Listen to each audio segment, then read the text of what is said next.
Before we dive into this incredible story, make sure you're part of our journey. Hit that subscribe button, turn on notifications, and get ready for a story that will leave you thinking. And if you love inspiring tales, a like goes a long way. Nobody wants your junk, kid. Go home. The words cut through the crisp autumn air, silencing the evening chatter in Central Park. The small boy hunched his shoulders, clutching a worn teddy bear against his chest as laughter erupted from a group of adults nearby. His cardboard sign, "Selling toys to help my brother," fluttered slightly in the breeze, the carefully drawn letters suddenly seeming childish and naive. The boy sat alone on the bench, surrounded by a small collection of treasures: action figures with missing limbs, dog-eared comic books, and a wooden train set that had once been the center of his universe. Each item had been carefully arranged, price tags made from torn notebook paper hanging from them. His cheeks burned red against the cool air, but he kept his eyes fixed on his sneakers, refusing to let anyone see his tears. In the shadow of autumn trees, a figure paused. Tall, with a baseball cap pulled low and hands thrust deep in the pockets of a weathered jacket. No one noticed him at first, just another New Yorker going about his evening. But then he stopped, watching the scene unfold with an intensity that seemed to still the very air. Something was about to change in Central Park tonight, something that would remind everyone what true wealth really meant. If this moment made you feel something, imagine what's coming next. Hit that like button and stay with us. Subscribe now. 8-year-old Tommy Mitchell had spent 3 hours in the park already, watching families stroll by. Most ignored him completely. Some glanced with mild curiosity before quickening their pace.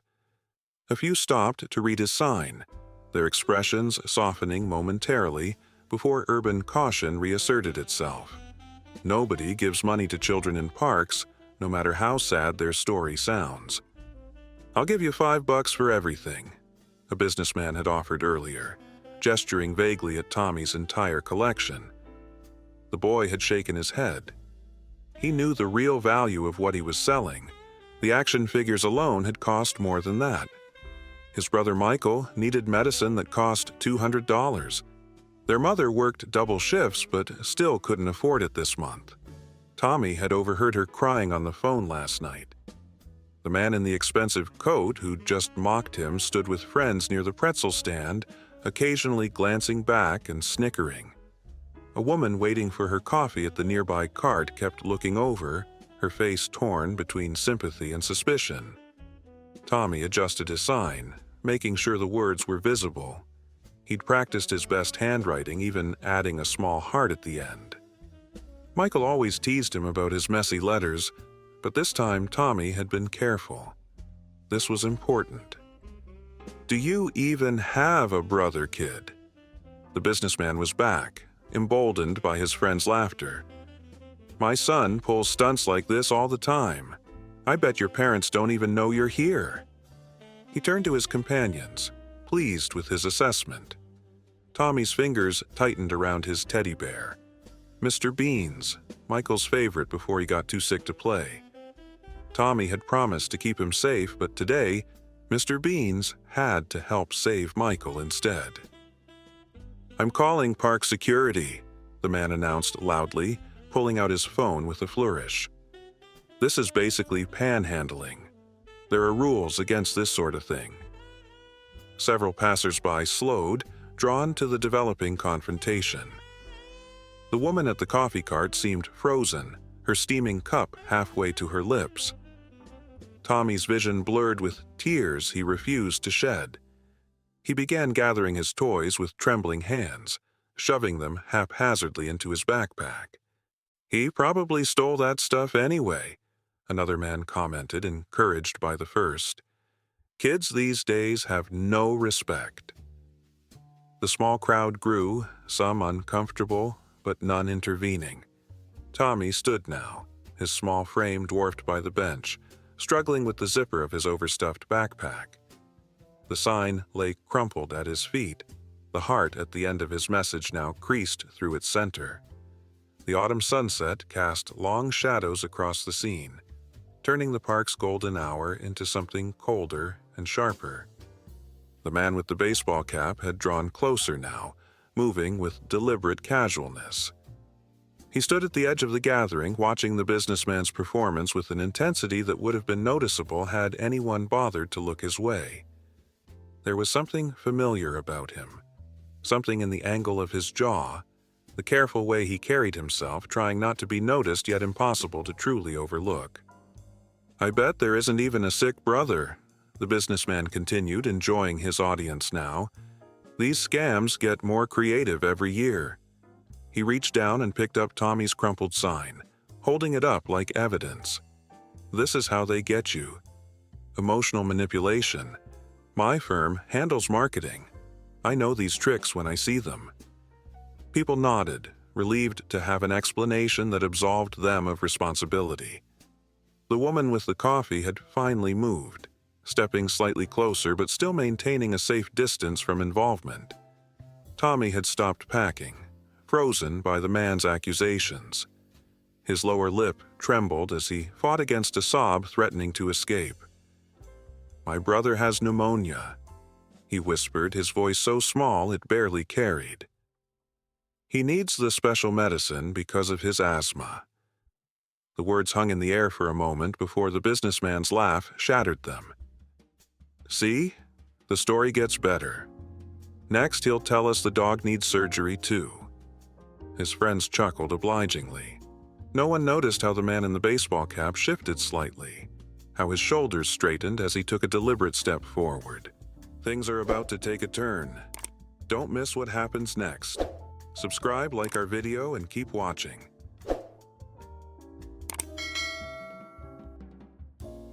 "Excuse me."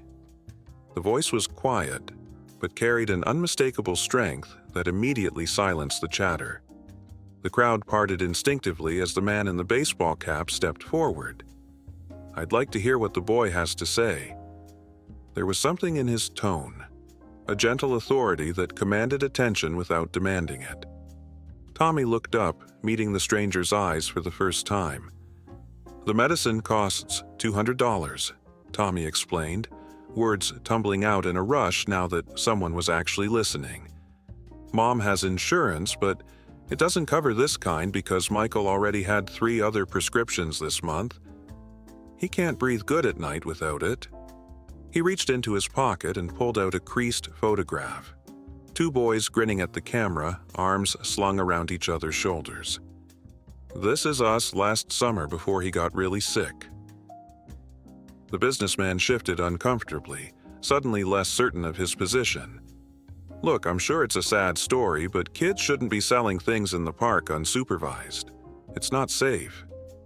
He gestured vaguely toward the darkening sky. "Shouldn't you be getting home anyway? It's getting late." His tone had softened slightly, defensive rather than aggressive now. His friends had stepped back, sensing the change in atmosphere. The woman with the coffee had moved closer, curiosity overcoming caution.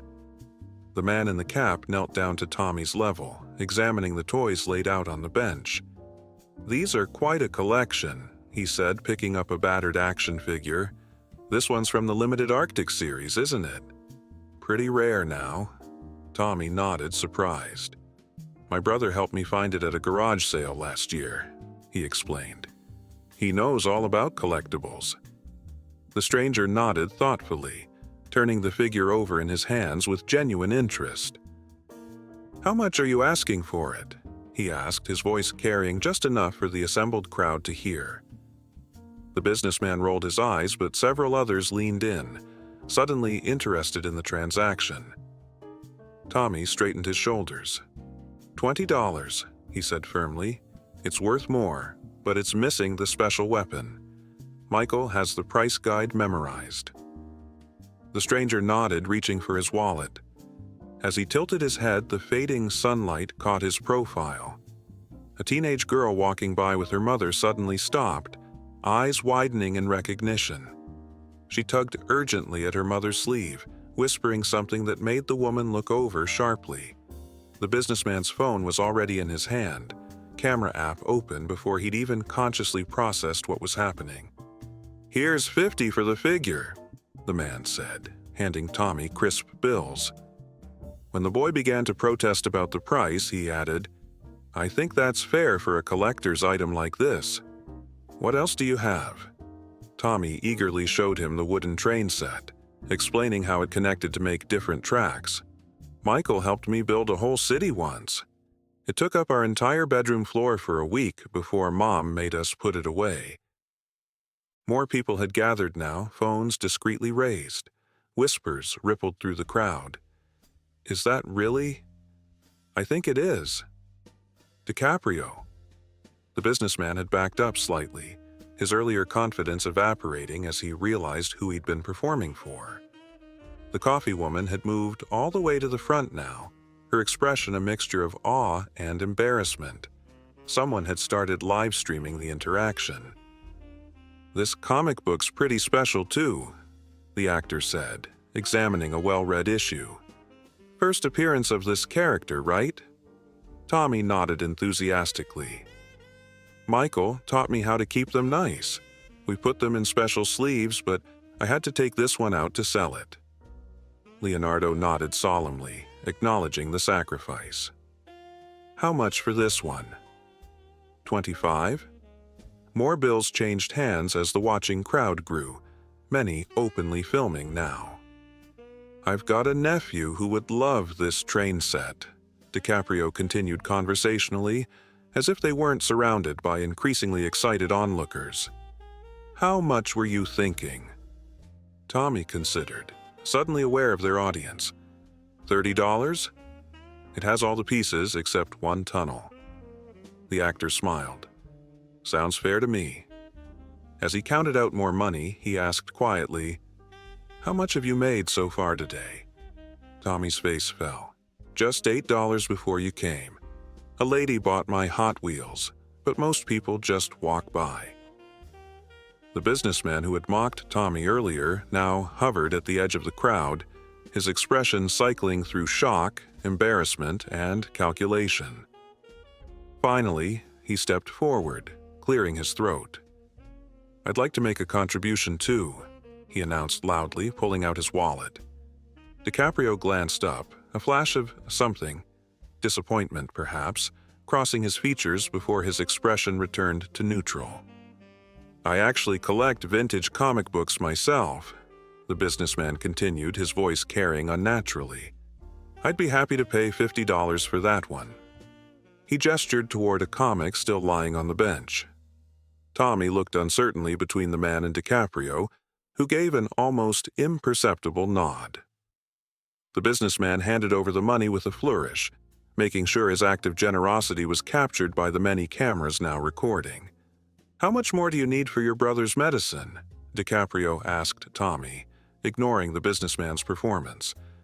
The boy counted quickly, his small fingers sorting through the bills. "I need $87 more," he answered, looking up with renewed hope. The actor nodded thoughtfully, examining the remaining toys. "Let's see what else you have here that I might be interested in." The woman who had been watching from the coffee cart finally approached, her earlier hesitation gone. "Excuse me," she said softly. "I'm a pediatric nurse at Mount Sinai. If your brother has pneumonia complicated by asthma, I might be able to help connect your mother with our patient assistance program." She handed Tommy a business card. "Have your mom call this number tomorrow." Tommy took the card reverently, tucking it carefully into his jacket pocket. "That's very kind of you," DiCaprio acknowledged with a genuine smile that sent a ripple of excitement through the watching crowd. The businessman, not to be outdone, quickly added, "My firm also does a lot of charity work with children's hospitals. I'd be happy to make some calls." The actor's expression remained neutral as he turned back to Tommy, focusing entirely on the child as if the growing spectacle around them didn't exist.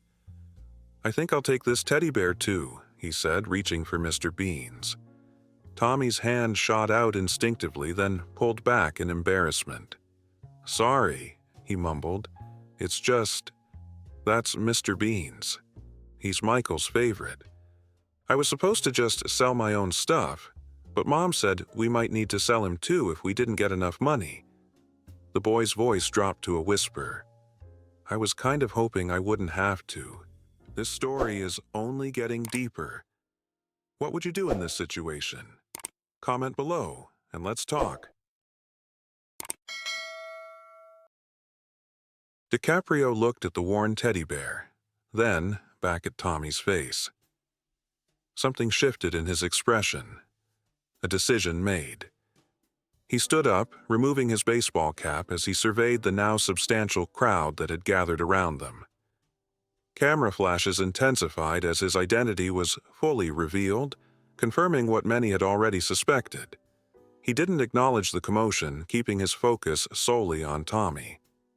"I think Mr. Beans should stay with your brother," he said firmly. The boy's face lit up, relief washing over his features. DiCaprio reached into his wallet again, this time removing several $100 bills. "I'd like to buy the rest of your collection," he continued, "but I think all of these toys have already done their job today." He handed Tommy the money, folding the boy's fingers gently around it. Sometimes the things we love most serve their purpose in unexpected ways. The businessman, seeing his opportunity slipping away, stepped forward again. "I'd be happy to match that donation," he announced loudly, cameras swiveling his way. DiCaprio fixed him with a steady gaze that silenced him mid-gesture. The actor's voice remained calm but carried easily to everyone watching. "Generosity isn't a performance," he said. "It isn't something you do when there's an audience or when it benefits your image." A hush fell over the crowd. Phones still recorded, but the atmosphere had transformed from spectacle to something more profound. DiCaprio turned back to Tommy, helping him gather his remaining toys and place them carefully in his backpack. "You don't need to sell these," he explained quietly. "They've already helped your brother by bringing attention to what's important." "Are you taking Mr. Bean's too?" Tommy asked, still processing what was happening. DiCaprio smiled, a genuine warmth that made him look younger than his years. "No," he answered, handing the teddy bear back. "I think Mr. Beans has an important job waiting for him at home. Looking after Michael, right?" Tommy nodded solemnly, clutching the bear to his chest. The businessman shifted uncomfortably, no longer interested in being at the center of attention. "The thing about wealth," DiCaprio continued, speaking now to the entire gathering, "is that we tend to measure it in all the wrong ways." He gestured toward the businessman's expensive watch, then to his own simple attire. "We count dollars and possessions, status and influence." His eyes returned to Tommy. "But this young man understands something many adults forget, that our true wealth is measured by what we're willing to give up for those we love." The pediatric nurse stepped forward again, her professional reserve momentarily set aside. "The hospital where I work sees families like Tommy's every day," she added, her voice steady despite the cameras now turning her way.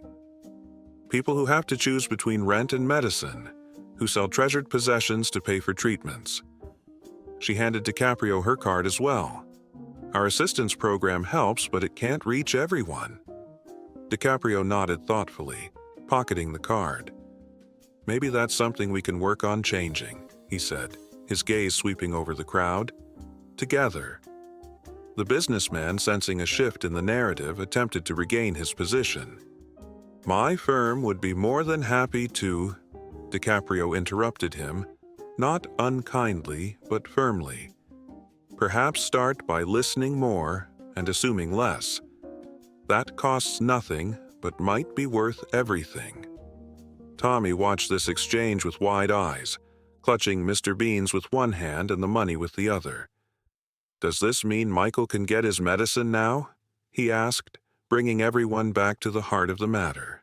DiCaprio knelt down again, meeting the boy at eye level.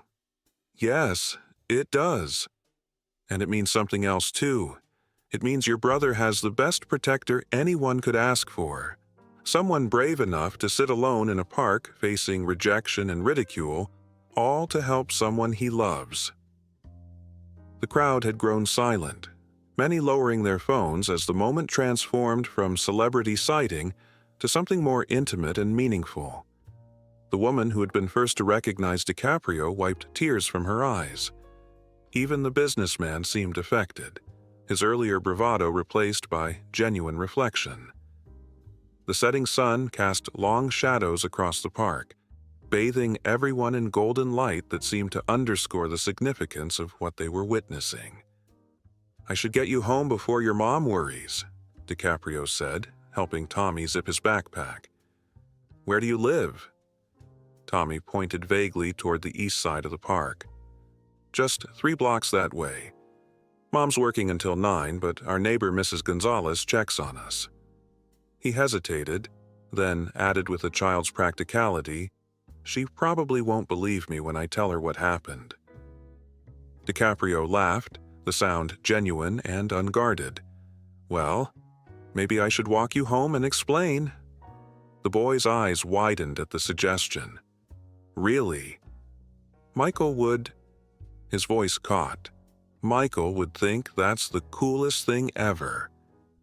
The nurse stepped forward again. "I'd be happy to accompany you both," she offered, just to make everything officially appropriate. The businessman, watching his moment of redemption materialize, cleared his throat. "I could call my driver to take you," he suggested, but DiCaprio shook his head. "I think a walk through the park is exactly what's needed," he replied, shouldering Tommy's backpack, despite the boy's protests that he could carry it himself. The three began moving toward the park exit, the crowd parting respectfully to let them pass. As they walked away, people began sharing the videos they'd captured, the story already spreading across social media platforms. One woman typed furiously on her phone, "Just witnessed Leonardo DiCaprio buying toys from a little boy selling them for his sick brother. Most genuine thing I've ever seen." The businessman stood alone now, his friends having drifted away with the crowd. He stared at his expensive watch for a long moment before silently removing it and dropping it into a park donation box that had been ignored by thousands of passers-by every day. The trio had nearly reached the park exit when DiCaprio paused, turning back to Tommy. "You know, there's one more thing about wealth I forgot to mention," he said quietly. "True wealth isn't just what you're willing to give up for those you love. It's also recognizing when you already have everything that matters." Tommy considered this, looking down at Mr. Beans and then up at the man who had changed everything in less than an hour. "Like having a brother who'd give up his favorite toys for you?" the boy asked. DiCaprio smiled, resting a hand briefly on Tommy's shoulder. "Exactly like that." As they continued walking, the setting sun cast their shadows long across the path. The towering silhouette of the famous actor, the smaller outline of the brave little boy, and between them, the unmistakable shape of a teddy bear held tight against the coming night. It's not over yet. The best part is coming. Make sure you're subscribed so you don't miss it.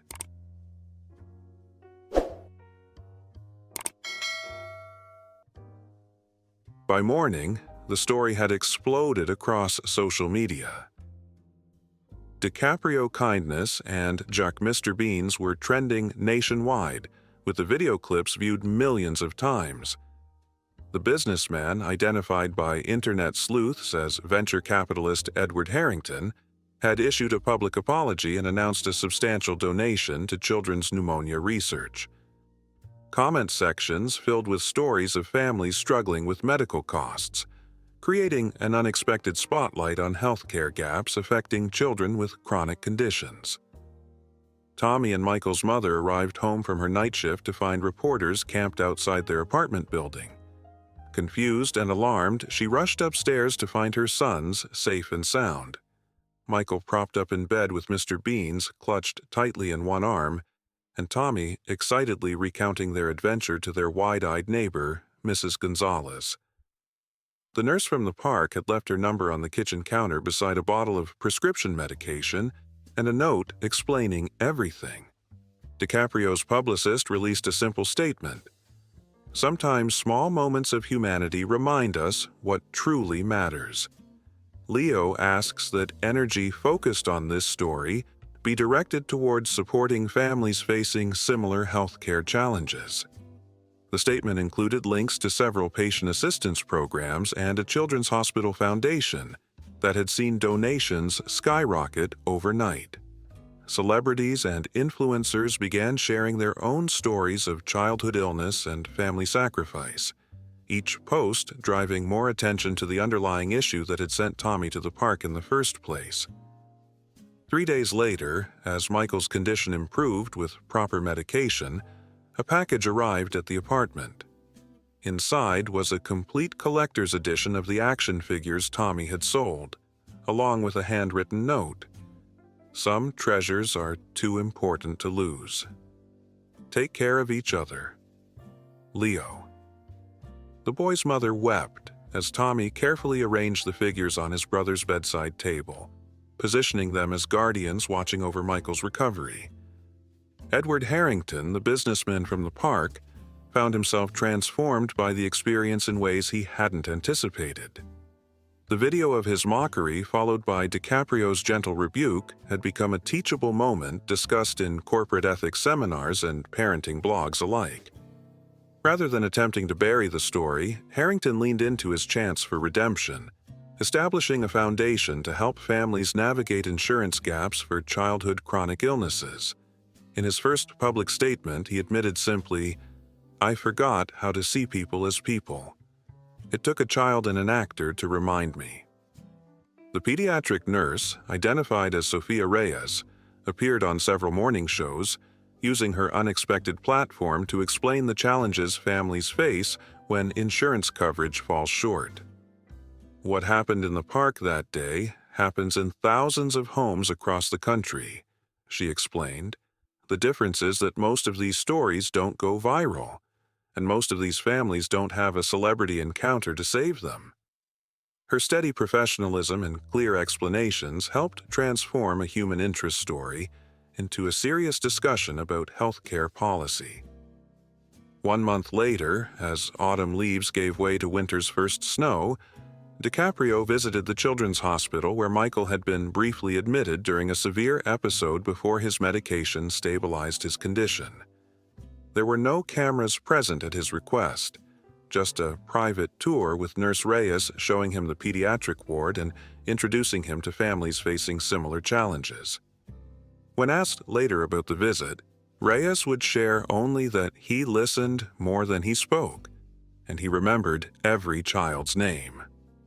The story faded from headlines as new viral moments captured public attention, but its impact continued to ripple outward. Medical assistance programs reported record numbers of applications and donations. A bill addressing insurance coverage gaps for children's medications gained unexpected bipartisan support. And in parks across the country, people began looking at lone children with compassion rather than suspicion, sometimes sitting down to hear their stories instead of hurrying past. Tommy never sold his toys again, but he did start a small business with Michael once his brother recovered, creating handmade teddy bears they called Mr. Bean's Friends. For each bear sold, they donated one to a child in the hospital. Their first customer was Leonardo DiCaprio, who ordered bears for every child in the pediatric ward where Michael had stayed. The actor kept one for himself, too, placing it among his Oscar statues and environmental awards. A small, hand-stitched reminder that wealth comes in many forms, but none more valuable than a child's understanding of what it means to give what matters most to those who need it most. Wow, what a story! If this moved you, imagine what else we have for you. Hit that like button, drop a comment, and let us know what you think.